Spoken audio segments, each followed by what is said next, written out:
Bom, então hoje nós vamos acabar o sétimo capítulo, dando sequência, né? Na semana passada a gente entrou no capítulo que se chama As Pregações do Tiberíade, que conta essa busca da Lívia pelo Cristo, né? Para que ele possa, de alguma maneira, aliviar o coração dela por tanta coisa que está acontecendo, né? Consolar. E ela também tem uma gratidão muito grande pela cura da filha dela. E a gente parou justamente naquele momento em que ela estava ali às beiras, né, do Tiberíade, juntamente com o Simeão, que é o parente, né, da Ana, da pessoa que trabalha com ela. E Jesus está chegando numa barca trazida por Simão Pedro. E a gente vai voltar justamente nesse último parágrafo que conta a chegada, né, do barco com Jesus. E isso, o quanto isso é envolvente, né, marcante, é uma cena descrevendo assim aquilo que aconteceu há 2 mil anos atrás, que é tão importante para nós, né, para a humanidade de uma maneira geral. Então vamos lá. A barca de Simão acostara brandamente à margem, ensejando a que o mestre se dirigisse ao local costumeiro de suas lições divinas. Sua fisionomia parecia transfigurada em resplandecente beleza. Os cabelos, como de costume, caíam-lhe aos ombros à moda dos nazarenos, esvoaçando levemente aos ósculos cariciosos dos ventos brandos da tarde. Então Jesus chega nesse contexto com essa descrição que faz a gente ter uma ideia do que é essa cena, né? A esposa do senador não pôde mais despregar os olhos deslumbrados daquela figura simples e maravilhosa.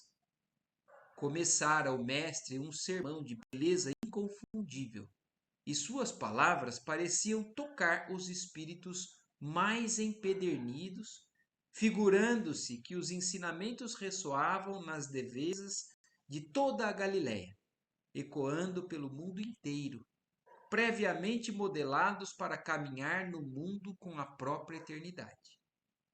Então, imagina o que é ouvir Jesus falar, né? Para as pessoas que estavam encarnadas naquela época, naquela região, foi uma oportunidade abençoada, única, né? E como fala, né? Jesus era capaz de sensibilizar até os corações mais endurecidos.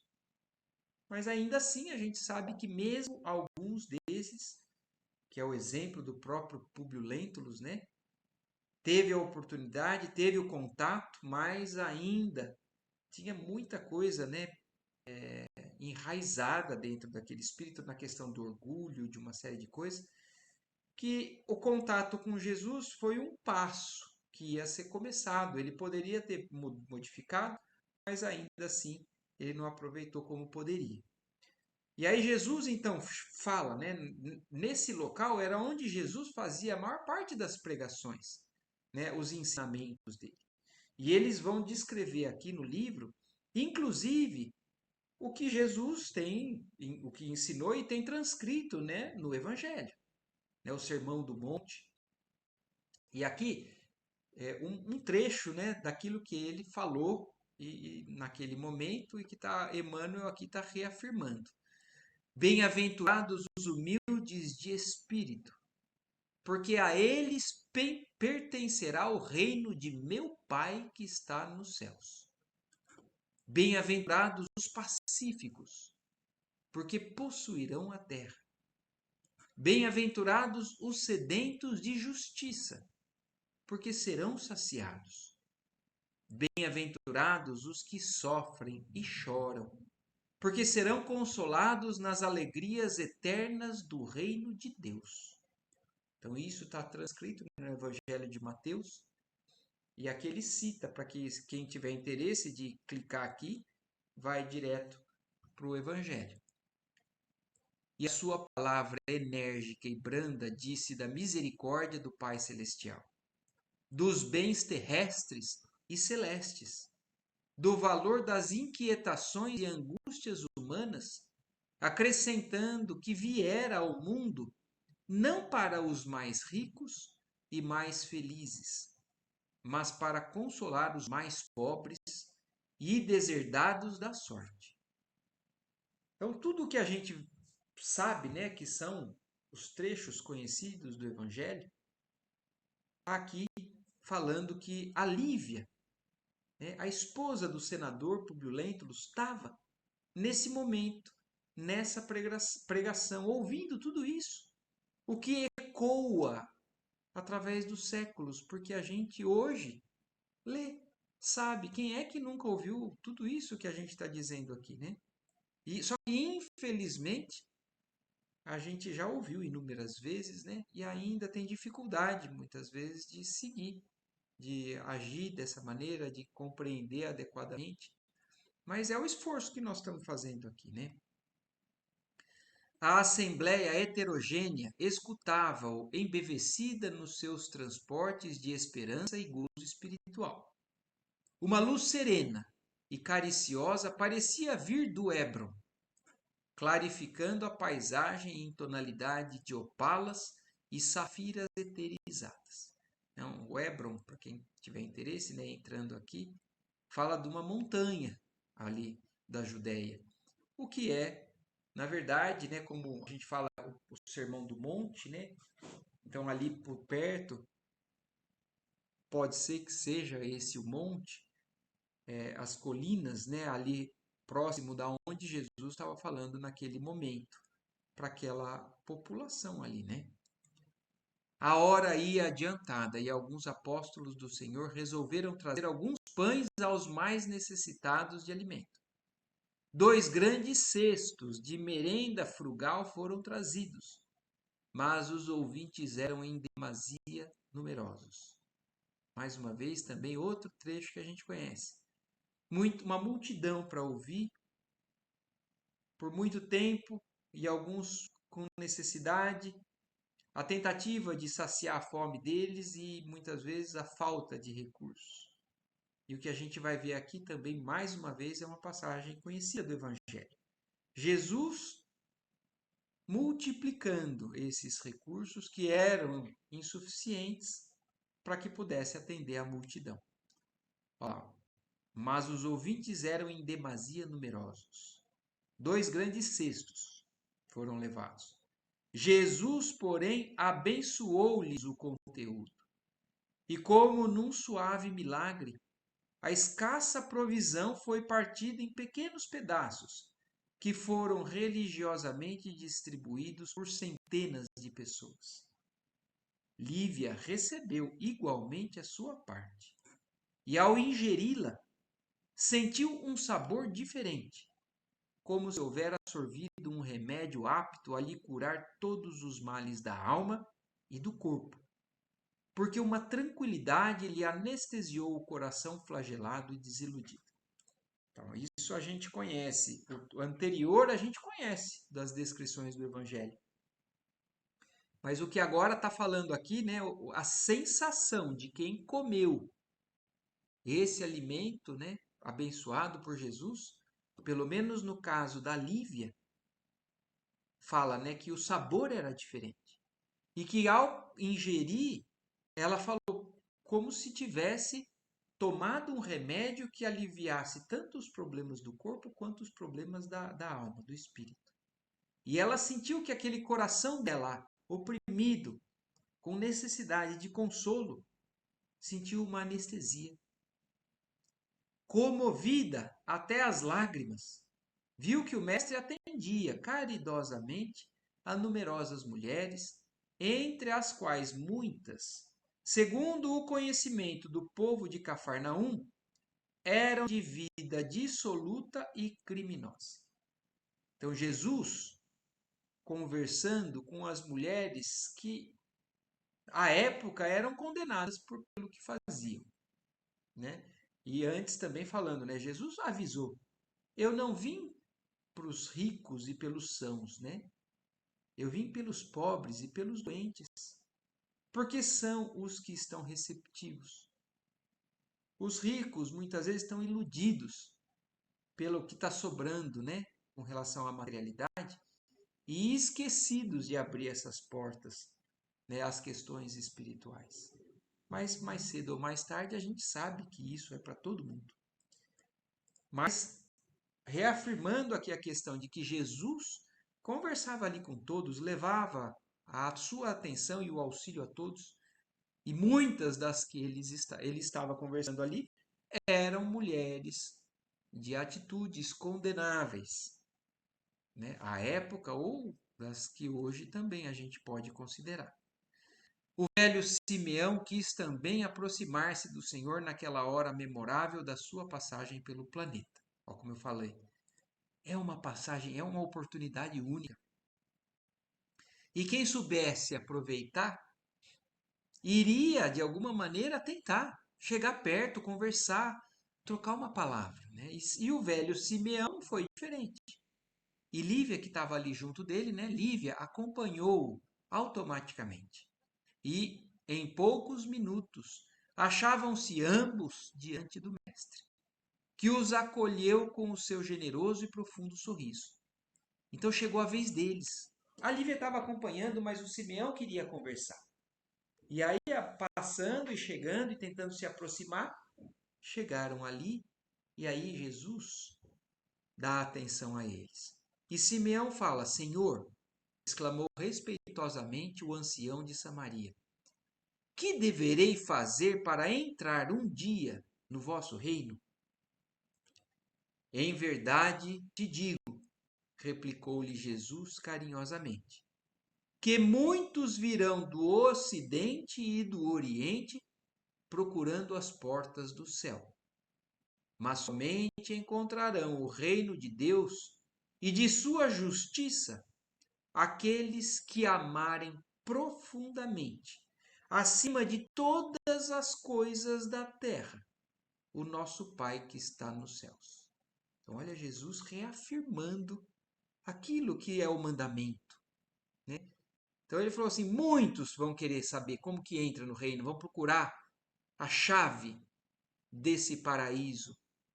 Mas eu te falo que somente vão encontrar aqueles que amarem acima de qualquer coisa Deus, acima de tudo, amando o próximo como a si mesmos. Então, como se a ponte para que a gente pudesse alcançar a Deus fosse sempre amando o próximo.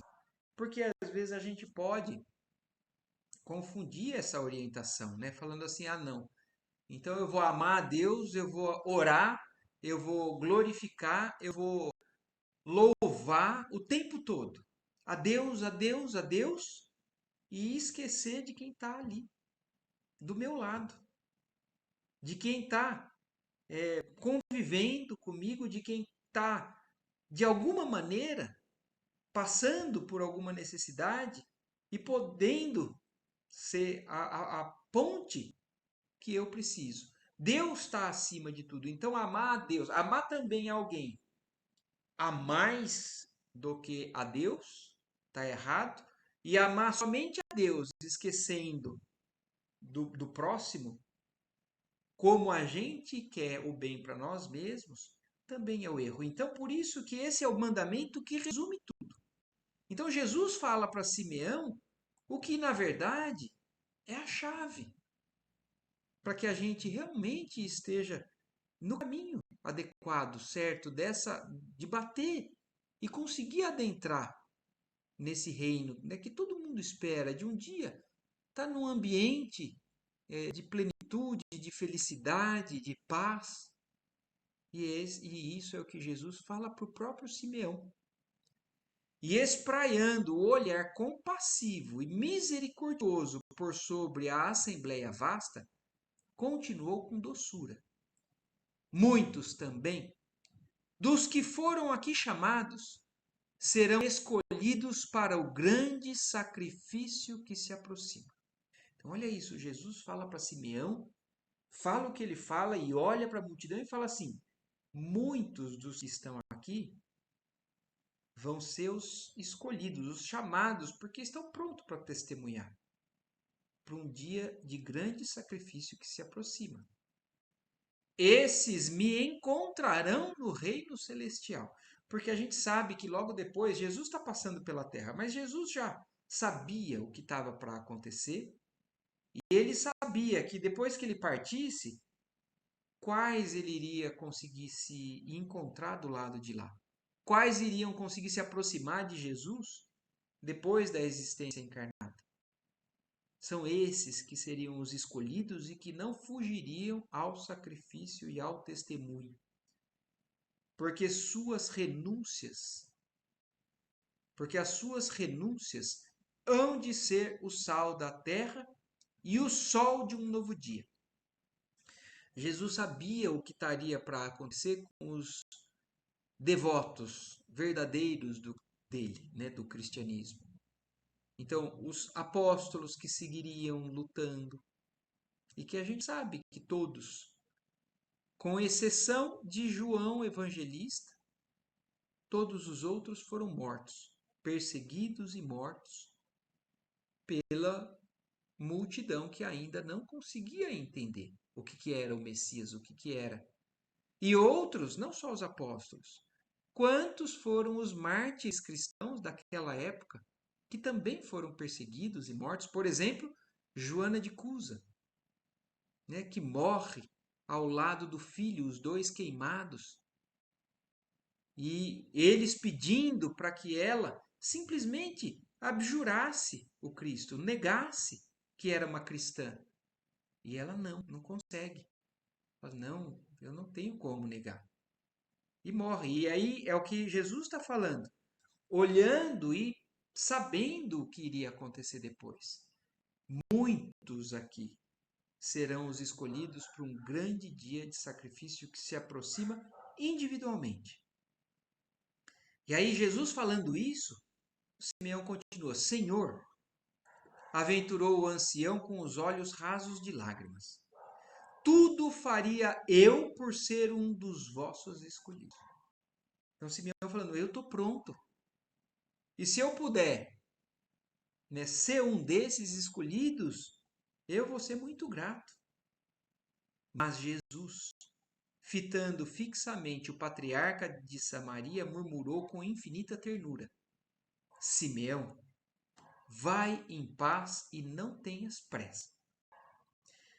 Se a gente também observar tudo que tem no Evangelho, a gente sabe e vê que para alguns Jesus falou: larga tudo e me segue. Para outros, Jesus falou: volta para os seus afazeres, testemunhe. A própria Joana de Cusa foi uma dessas, que ela queria seguir o mestre e abandonar o marido que não acreditava, não confiava no Messias. E Jesus fala: volta para ele. E no momento adequado você vai mostrar a sua fidelidade a mim. E aí, para Simeão, ele fala a mesma coisa. Simeão, vai em paz e não tenhas pressa. Cada um de nós tem um tempo, um momento adequado que Jesus só e a espiritualidade superior conhece. Às vezes a gente tem ansiedade, né, de fazer algo naquele momento, naquele tempo, e a vida mostra outros caminhos, outras necessidades, outros deveres para a gente. E a gente tem que seguir, entender, obedecer. Então, essa orientação para Simeão. E ele continua a falar: porque, em verdade, aceitarei o teu sacrifício no momento oportuno. Isso é muito parecido realmente com o que aconteceu com Joana de Cusa. E outros, Jesus falou: está próximo o momento do testemunho. E estendendo o raio de luz dos seus olhos até a figura de Lívia. Então, olha isso. Aí, naquele momento, ele virou, olhou para Lívia. Imagina o que é ser olhado, enxergado por Jesus materialmente, porque espiritualmente a gente sabe que é. E a gente tem que valorizar isso. Às vezes a gente acha que não, mas é. Nós somos.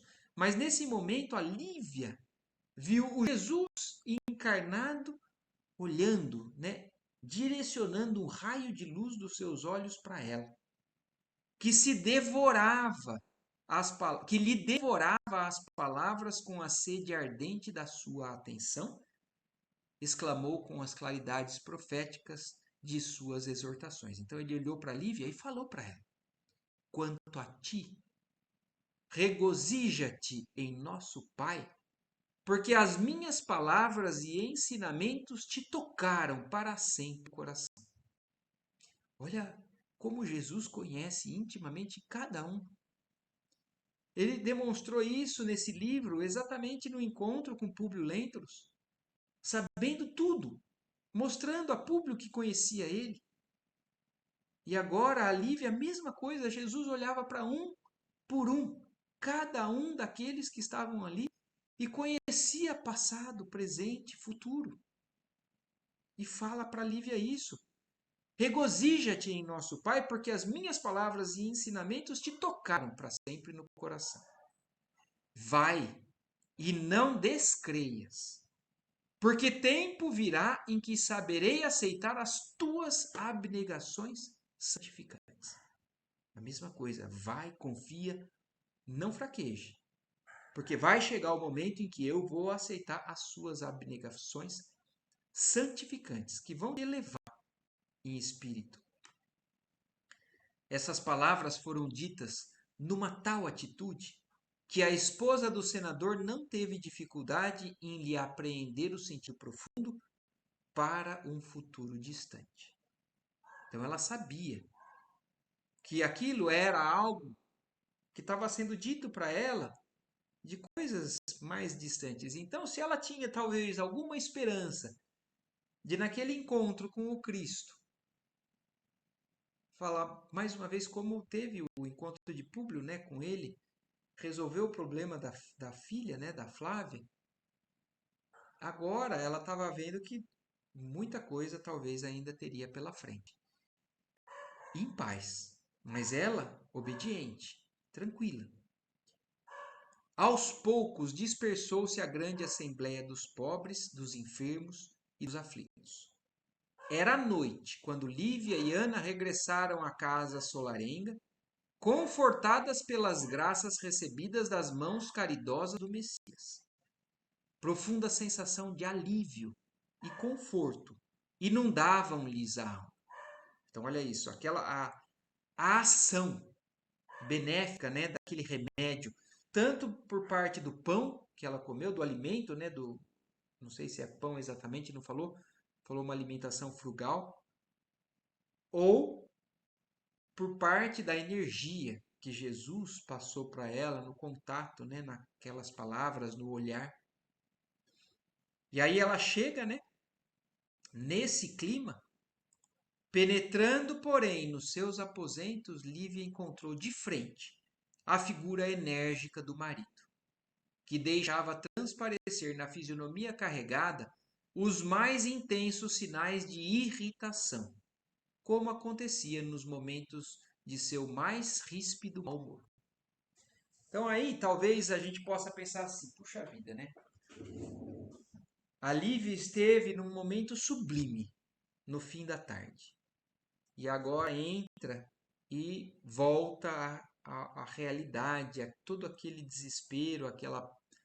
Não desespero exatamente, né? Mas aquele ambiente de extrema dificuldade, de extremo sofrimento que ela estava vivendo com o marido, com a ausência do filho. Mas eu quero que a gente preste atenção aqui no que é o benefício que a gente recebe no contato com o evangelho, com uma religião, com os sermos cristãos de verdade. Eu vou continuar lendo, mas eu vou chamar a atenção para isso porque eu acho que isso é importante. Ela notou-lhe a exacerbação de ânimo, mas, ao contrário de outras vezes, parecia inteiramente preparada para vencer as mais tremendas lutas do coração. Por quê? Com a serenidade imperturbável, o encarou face a face, enfrentando-lhe o olhar suspeitoso. Então aqui, ó, nesse trecho está uma diferença que mostra que muitas vezes o benefício que a gente recebe por parte da busca da comunhão com Deus, da religação com Deus, com a divindade, da aproximação com o Cristo. Porque isso é uma verdade. A maioria de nós, quando busca uma casa espírita, a igreja, qualquer templo de oração e religioso, geralmente, não é regra, mas geralmente a gente procura para que essa busca, esse contato, nos tire de problemas, nos resolva das situações desgostosas da vida. Então, quem é que não conhece ou quem é que nunca fez isso, né? De procurar um centro espírita, procurar tomar passe, procurar uma orientação espiritual, para que eu não passe mais por aquele problema, né? Para que suma aquela doença, suma aquela dificuldade material, suma aquela dificuldade afetiva, que tudo se resolva. E que não é isso, na verdade, a aproximação do Evangelho. A aproximação do Cristo, ou esse entendimento que a gente busca aqui, é para nos capacitar. Não para nos tirar das situações difíceis, mas para nos ensinar a lidar com as situações difíceis. Porque a Lívia voltou para casa e as dificuldades continuam. Só que olha a diferença. Mas nesse momento, ela sentiu que estava tudo modificado pelo contato com o Cristo. Ela estava preparada para enfrentar serenamente. Olha isso, com uma serenidade imperturbável. Não é com uma agressividade imperturbável, é com uma serenidade imperturbável. Então não é para reagir com relação aos problemas da nossa vida, à maldade que existe nos outros, da mesma maneira. Com violência, com revolta, com orgulho. Não. Ela está aqui mostrando o que é receber o benefício real do Cristo. Então ela encarou aquela situação sem dificuldade, mas a situação continuava ali. Afigurava-se-lhe que a flor da eterna paz espiritual lhe desabrochara no íntimo, ao suave calor das palavras do Cristo, porquanto lhe parecia haver atingido o terreno, até então desconhecido, de serenidade estranha e superior. Depois de fitá-la de alto a baixo, com o seu olhar duro e inquiridor, exclamou Públio, mal sopitando a cólera incompreensível. E então, que é isso? Que poderosas razões levariam a senhora a ausentar-se de casa em horas tão impróprias para mães de família? Públio respondeu com humildade, estranhando aquele tratamento cerimonioso. Por mais que buscasse comunicar-te minha resolução de sair na tarde de hoje, fugiste sempre de minha presença, esquivando-te a minha consulta, e eu necessitava procurar o Messias de Nazaré, de modo a acalmar meu coração desventurado. Então, porque vocês se lembram, no começo do capítulo, mostrou que ela tentou inúmeras vezes falar para Públio Lentulus que ela queria ir fazer isso que ela estava fazendo, não estava fazendo escondido. Mas ele não estava dando atenção a ela. E aí ele, ouvindo aquilo, e precisavas de disfarce para encontrar o profeta do povo? Atalhou o senador com ironia.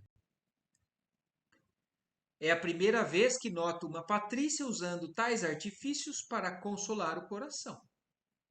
Vai a tanto assim o seu menosprezo pelas nossas mais sagradas tradições familiares? Então ele fala, né? Isso, e aí ela responde.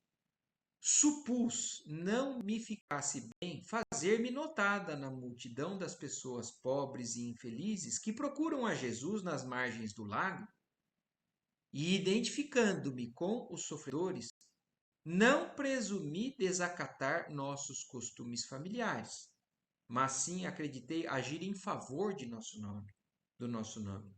Considerando a circunstância de ocupares no momento nesta província a mais alta expressão política do império.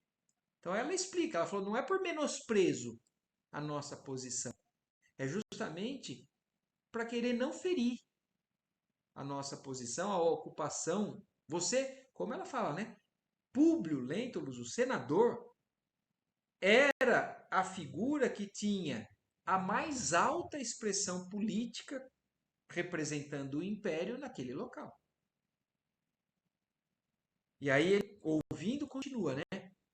A menos que esteja disfarçando algum outro sentimento, como dissimula a posição social com a indumentária, muito errou procurando o Messias nesses trajes.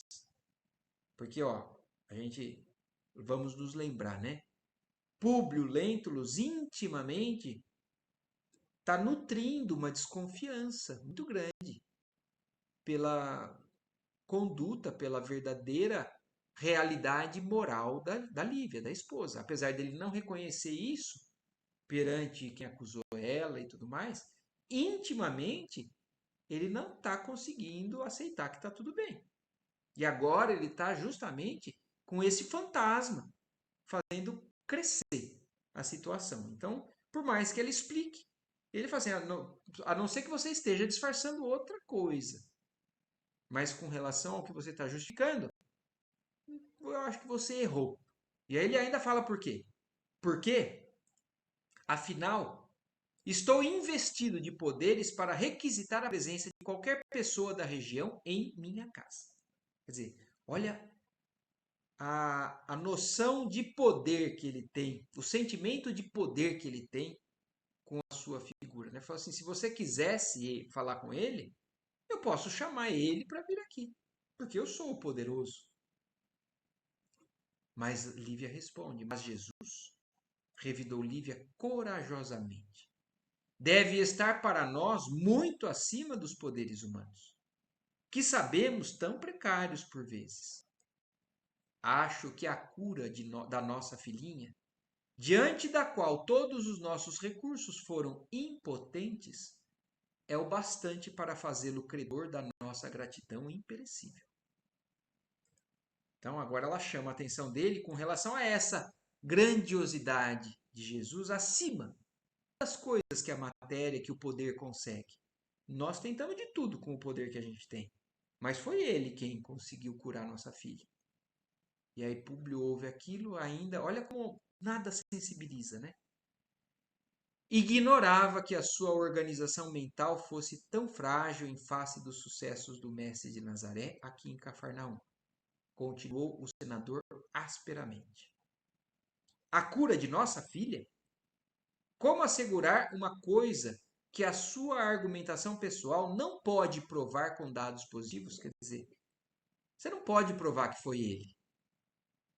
O Públio está falando para ela.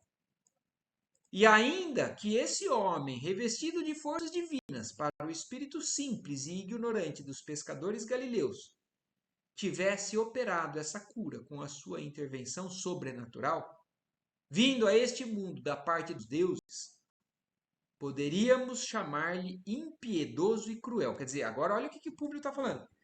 Mesmo que fosse ele que curou nossa filha, eu poderia agora chamar ele de impiedoso e cruel, sarando uma menina enferma de tantos anos e permitindo que os gênios do mal e da perversidade nos arrebatassem o filhinho sadio e carinhoso. Então agora olha o que o Públio está falando. Se foi ele, como é que ele permite? Como é que ele cura uma filha e permite que desapareçam com o outro filho? Em cuja fronte colocava a minha ternura de pai com um futuro brilhante e promissor. Então, como é que ele pode ser quem você está falando se ele salva um e condena outro? E aí ele ouve aquilo e fala, cala-te, Públio. Revidou ela, tomada de uma força superior que lhe conservava toda a serenidade do coração. Então, olha isso, ela está sendo firme, enérgica, mas serena, não desequilibrada. E ela põe um basta no desequilíbrio do Públio, né? Nos impropérios dele. Cala-te, Públio. Recorda-te que os deuses podem humilhar-nos com dureza a vaidade e o orgulho absurdos. Então, na concepção deles, os deuses podem realmente punir, humilhar os orgulhosos e vaidosos descompensados. Se Jesus de Nazaré nos curou a filhinha bem-amada, que apertávamos nos braços frágeis contra os poderes imensos da morte, podia permitir que fôssemos tocados no mais sagrado sentimento de nossa alma, com o incompreensível desaparecimento do nosso Marcos, para que nos sentíssemos inclinados à piedade e à comiseração pelos nossos semelhantes. Vou voltar aqui a algo que é uma característica da Lívia, né? Já declarada. Lívia já consegue sentir uma fraternidade universal. Ela já demonstrou para o Públio mesmo que a Ana, que as servas dela, são pessoas filhas do mesmo Criador, no mesmo nível. Então, ela está falando, talvez a gente esteja passando por isso para que a gente sinta na pele o que a gente faz com os outros. Porque a gente já leu lá atrás. Eles têm uma cultura, a cultura da época. Você, desde criança, recebe a educação de que você é privilegiado e existem seres da criação que talvez não tenham alma, que são a escória, que podem ser escravizados, que não têm sentimentos iguais aos dos patrícios, e que então não tem problema tirar o filho ou tirar a mãe, separar a mãe do filho, separar um pai de um filho, como o Públio condenou, por exemplo, aquele garoto que atirou a pedra na Lívia, separando do pai. O pai pediu, e o Públio, na verdade, naquele momento, não abaixou a guarda. Então a Lívia está falando, talvez a gente esteja passando por isso para que nós nos sentíssemos inclinados à piedade e à comiseração pelos nossos semelhantes, que sofrem disso diariamente e nós achamos que está tudo bem. E aí ela falando isso, a senhora se compromete com essa demasiada tolerância, que vai ao absurdo da fraternização com os escravos. Olha, ele aí falando assim, ó, é o grau máximo da loucura, talvez, que você tenha chegado. Então, para ele, isso não é razoável. O que ela está falando. Para ele, aquilo é um absurdo. É uma loucura. Um devaneio. Disse Públio com rispidez e austera severidade. Tal atitude de sua parte me fez pensar, seriamente, que a sua personalidade mudou no decurso deste ano, porque as suas ideias, longe do nível social da sede do império, olha isso, você está pensando esquisito, Lívia, diferente. Você mudou. Algo te fez mal na concepção dele, né? Sua personalidade no decurso desse ano está longe do nosso padrão. Baixaram ao terreno dos sentimentos mais relaxados, em face da compostura que se exige da mulher de um senador ou da matrona romana. Lívia ouvia angustiadamente as palavras injustificáveis do marido. Olha como a conversa não tem sintonia. Por mais clara que ela seja, por mais serena, por mais concisa, coerente que ela seja, ele não tá vibrando no mesmo tom. Parece que estão falando línguas diferentes. Então Lívia ouvia tudo aquilo, tudo que ela falou, e ele sempre rebatendo com incompreensão, com rispidez, e ela ouvia tudo aquilo angustiadamente. Nunca o vira tão irritado em todo o transcurso da vida conjugal. mas verificara em si própria uma renovação singular, como se o pão rústico, o pão que ela comeu, abençoado pelo Mestre, lhe transfigurasse as mais recônditas fibras da consciência. Então, aqui só reafirmando aquilo que nós chamamos a atenção um pouquinho atrás.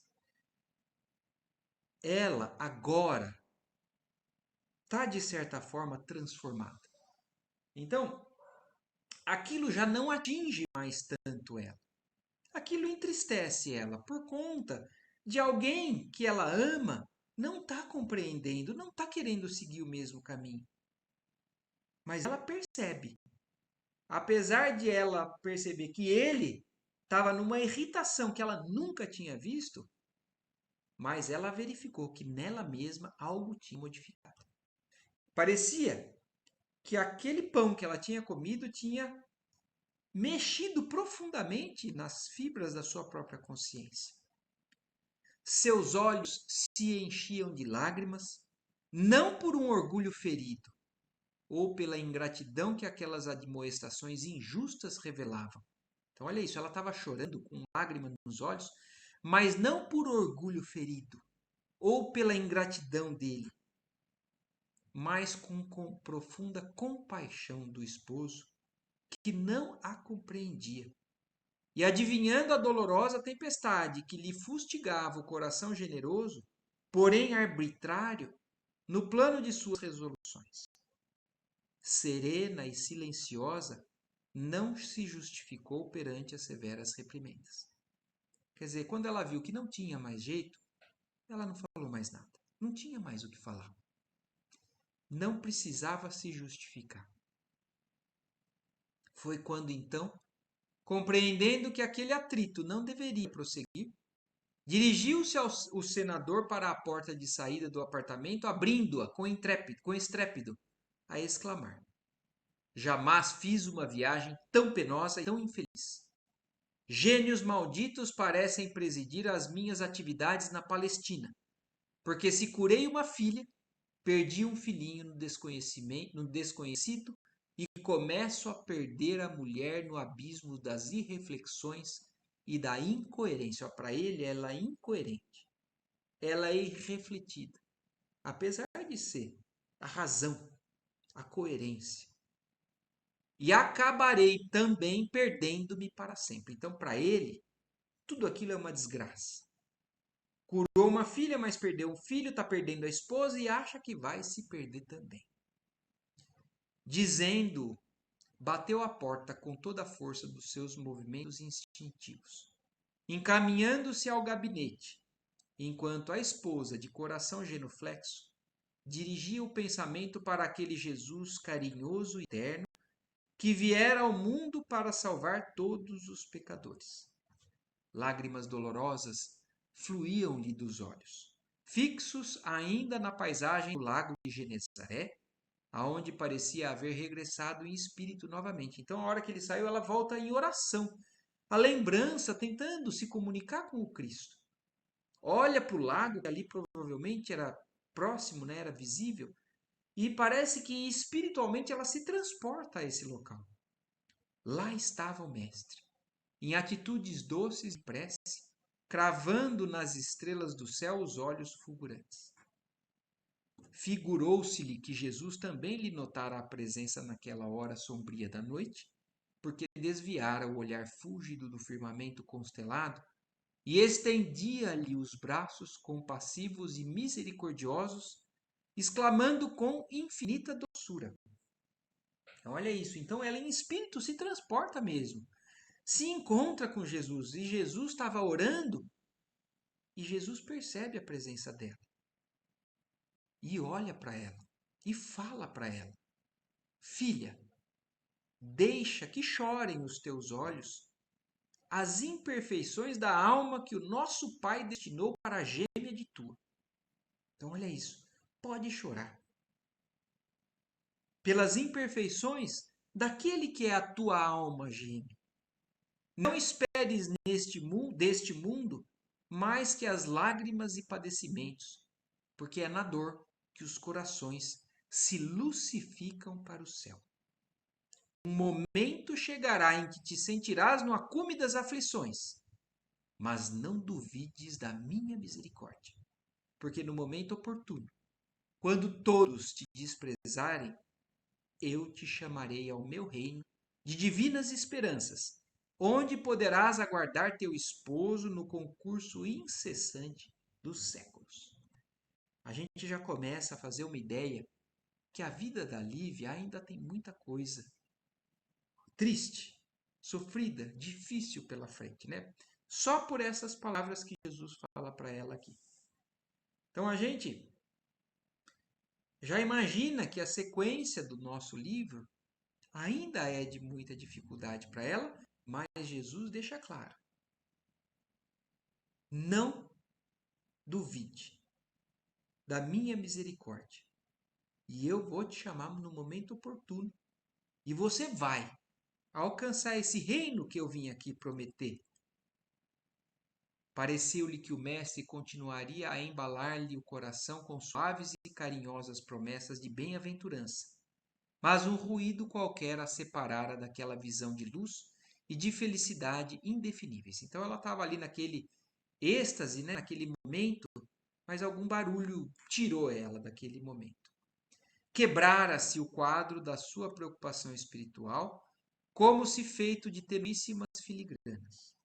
Todavia, a esposa do senador compreendeu que não fora vítima de uma perturbação alucinatória e guardou com amor no âmago do coração as doces palavras do Messias. Então ela viu, percebeu que aquilo que ela ouviu, presenciou, não era uma loucura, era um encontro verdadeiro e guardou tudo aquilo que Jesus disse para ela no fundo, né, do seu espírito, porque ela iria precisar disso mais para frente. E enquanto despia os trajes galileus a fim de retomar o curso de suas obrigações domésticas, de alma límpida e consolada, parecia ainda lobrigar o vulto sereno e amado do Senhor, nas eminências verdejantes das margens do Tiberíade, através da neblina suave que lhe embaciava os olhos úmidos de pranto. Então ela continuou, seguiu, apesar de sair de lá, ela continuou com o pensamento, com a mente voltada, né, para a figura do mestre, que foi talvez o encontro mais sublime que ela teve, né, nessa encarnação. O encontro verdadeiro na presença dele e ele falando com ela, tanto naquele momento às margens do lago, quanto depois dessa conversa que ela teve com o marido dela, com Públio, ainda endurecido. E então ela volta, encontra com Jesus e fica. Imagina o que é? É algo marcante daquele dia, que qualquer um de nós que passasse por aquilo continuaria com aquilo até dormir mesmo. E talvez, inúmeras vezes, ela se lembraria, porque isso seria consolo, força para ela, né? E aqui então, assim encerramos o 7º capítulo. Nós estamos aqui então quase no fim da primeira parte do livro. Na semana que vem a gente vai entrar no grande dia do Calvário. Então olha isso, né? Um momento também marcante na história da humanidade, que é a crucificação, né? O grande dia do Calvário. Descrito aqui, passagem por esse livro.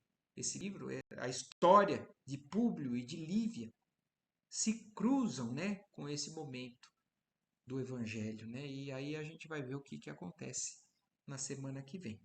Certo? Oi, Certo, Adila. senhor. Falei bonito, né? É bonito, né, Adila? É lindo. Você, Eva, falou algo?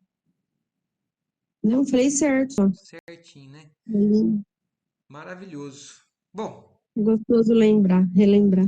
pois é. Bom, então, mais uma vez agradecidos, né, por esse presente que nós temos aí pelas mãos do nosso querido Chico, né, o Emmanuel e o Chico, e toda a espiritualidade que nos traz essa história. Vamos passar uma semana aí com essas reflexões e aí a semana que vem a gente começa o 8º capítulo, certo? Assim seja. Boa semana, boa noite para todos. Boa noite. Até Tchau, mais. Tchau, tchau, tchau. tchau. Até.